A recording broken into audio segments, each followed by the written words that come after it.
it's been, I guess, an amazing journey in the sense that, because she was very sick at the time, and to see how, not 2 years later, if you met her now, you would never know the difference. You could, if you talked to her, 3 or 4 years ago before she got sick, and hadn't seen her since then, talk to her now, you would know if she'd ever been sick. We never heard of any of this stuff. And so it's just critical that these researchers look into all of the different ailments of a heart. They're not just heart attacks, and my wife never had a heart attack, but she needed a new heart. And so the value of research to save people's lives that might not even know they're at risk or might be too late for, but then, descendants, it's just so important to look into all of these things and to understand more about what is to be known to make it possible for people to live and for the doctors to do more miracles to people like my wife. And we're a miracle sitting here. I have a lot of things I want to do still. I want to, I told Clarke I always wanted to be married to him for 50 years. I've only got in 36, so I got a ways to go. So he tells me we're going to be married 50 years. So I hope he knows what he's talking about. I think that the American Heart Association has a number of missions, and they're all important.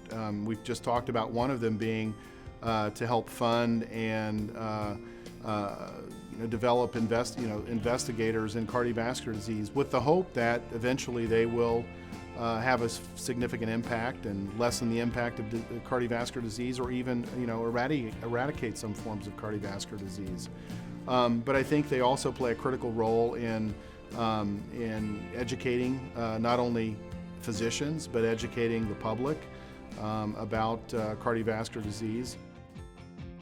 And that's why we work so hard, because we want to better the health of our patients too, so that they can in turn go out there and tell people, hey, this is a great intervention, and look at all the advancements in treatment that got me to this point, to live my life, to be healthy. Arlene's a perfect example of that. She went through the whole process, she participated in the care, and she came out on the winning side of things. When you live this cycle of events that we've been through, and mostly she's been through, that you never know where help is going to come from. You don't expect it. You might expect, okay, my doctors and my clergy, and of course they're there, but then there's family, there's neighbors, there's people you've never met, and when you start speaking, and they have a story and they ask you about your story, and you can help support each other. And I mean, it's just an unbelievably tight circle that we live in our lives, how the fabric of our lives are knitted together so tightly that people we don't even know affect our lives. We affect the lives of people we don't even know, and sometimes we're lucky enough to get to speak with these people, meet these people, and it's just a fabulous thing. Yeah, it is. It's a true miracle.